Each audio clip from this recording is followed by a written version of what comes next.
chaîne YouTube, c'est ici que je partage vraiment l'expertise dans l'application d'efficacité sur l'utilisation d'AutoCAD. J'arrête de parler de version 2.0 parce que je l'ai adopté cette version-là, donc j'espère que vous l'aimez. J'aime trop mon fond d'écran. Puis là, en plus, j'ai souvent ma féline qui se promène avec moi, tout ça, fait que des fois, j'ai mon bordel aussi, des fois, c'est ça. Donc, ça va être ma nouvelle version, j'espère que vous l'aimez. Sans plus tarder, je vous invite à aller visiter mon nouveau site web au stéphanie-cadessert.com. Là, maintenant, tout est regroupé sur mon même site, donc vous avez accès à mon blog. Ce mois-ci également, donc mois d'octobre 2023, vous allez avoir accès à mes outils directement. Ça sort le 25 octobre. Donc, aujourd'hui même, en ce jour de sortie de cette capsule, vous allez avoir directement sur mon site les outils que vous fallait télécharger. Certains outils ont été upgradés et sont payants maintenant. Faible somme. Allez voir, vous allez pouvoir le voir, mais maintenant, il est possible de télécharger les outils directement sur mon site web à partir de ma boutique. Donc, il y en a encore beaucoup des gratuits. Ceux que je n'ai pas upgradés sont restés gratuits. Ne vous en faites pas, je n'enlève pas la gratuité sur certains de mes outils, mais il y en a d'autres qui m'ont été suggérés, fortement suggérés, de les mettre payants parce qu'ils étaient trop top. Bon, voilà. Aujourd'hui, ce qu'on va parler, c'est comment imposer à un texte ou à un attribut un champ qui est relié au titre de ton onglet dans tes mises en page. Là, tu vas me dire, waouh, Stéphanie, il y a ben trop de mots. Fait que qu'est-ce que Stéphanie fait? Un partage d'écran. Alors, nous sommes directement dans le layout, donc l'espace papier pour créer nos différentes mises en page. Ici, j'en ai fait juste une. Normalement, j'ai comme une série de mises en page standard, implantation, élévation, etc. Là, je les ai retirées pour les besoins de la cause pour que le dessin soit moins lourd. Mais j'ai également toujours une mise en page de prête pour faire mes relevés. Parce que dans mes clients, où est-ce que j'ai besoin de faire un agrandissement, je vais toujours faire des relevés, des vérifications de mesures. Et j'ai toujours cette page-là qui est une 8,5 11 où est-ce que je peux cadrer certains éléments pour faire la prise de mesure.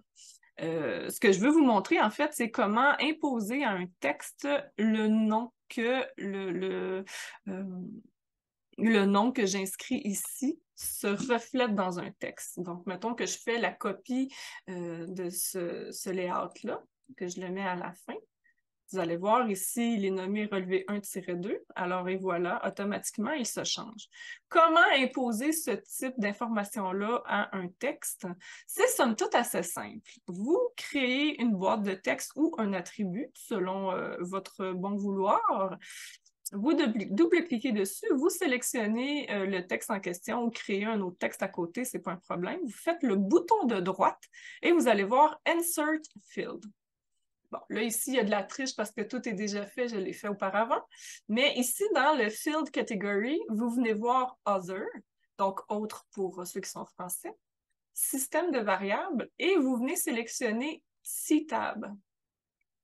Ici, c'est juste pour que lui impose les titres, qu'il impose le style de texte en fonction du titre. Fait que vous pouvez imposer soit les lettres majuscules, minuscules, vraiment le titre. Moi, j'ai décidé d'y aller avec le titre de la case complètement.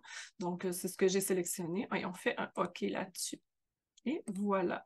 Donc, si vous faites la modification de votre titre, comme là, moi, je vais le nommer relevé 2, vous n'avez qu'à faire un Region R, donc un REA, Region All, Enter, et tout va se mettre à jour. Donc, faut pas oublier de faire la régénération du dessin parce que sinon, la mise à jour ne sera pas faite. Alors voilà, une petite capsule, somme toute assez courte, mais qui, je pense, pourra être très intéressante pour vos futures cartouches. Une petite note que je tiens à mentionner, quand vous créez votre cartouche, avant de créer le bloc assurez-vous d'avoir vraiment, parce que c'est le même procédé aussi pour pouvoir intégrer des champs au niveau des DWG, des propriétés du DWG. Donc, ça, il y a eu une autre capsule j'avais fait dans le passé avec Marjolaine. Vous pourrez fouiller à ce niveau-là. J'ai risque d'en faire une autre anyway dans le futur qui sera plus centrée sur ce sujet. Mais faites attention, quand vous créez les attributs, vous avez comme 3 champs à remplir quand vous créez l'attribut. Puis c'est dans le 3e champ que là, vous sélectionnez la donnée, la valeur par défaut que vous mettez, et c'est là que vous allez imposer votre champ. Par contre, assurez-vous que tous les champs sont intégrés avant de créer le bloc. Parce que dès que votre bloc est créé, des fois, il va y avoir des petits problèmes. Il faut comme détruire l'attribut, le refaire, puis ça devient problématique. Fait que si jamais vous oubliez, je vous suggère de pas supprimer, mais d'exploser votre bloc, de recommencer, de vous assurer que les attributs sont bien placés. Fait que c'est vraiment, quand vous êtes en création de bloc, c'est vraiment de vous assurer de cartouche, là, le bloc de cartouche, c'est vraiment de vous assurer que tous les éléments sont au bon endroit.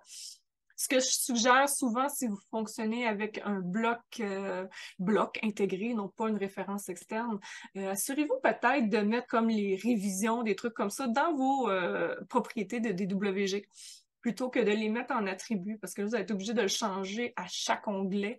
Donc, ça, c'est un petit peu plus tannant. OK, voilà, c'est comme un petit peu des petits trucs par rapport au champ, mais j'espère que vous avez apprécié et on se dit à une prochaine capsule!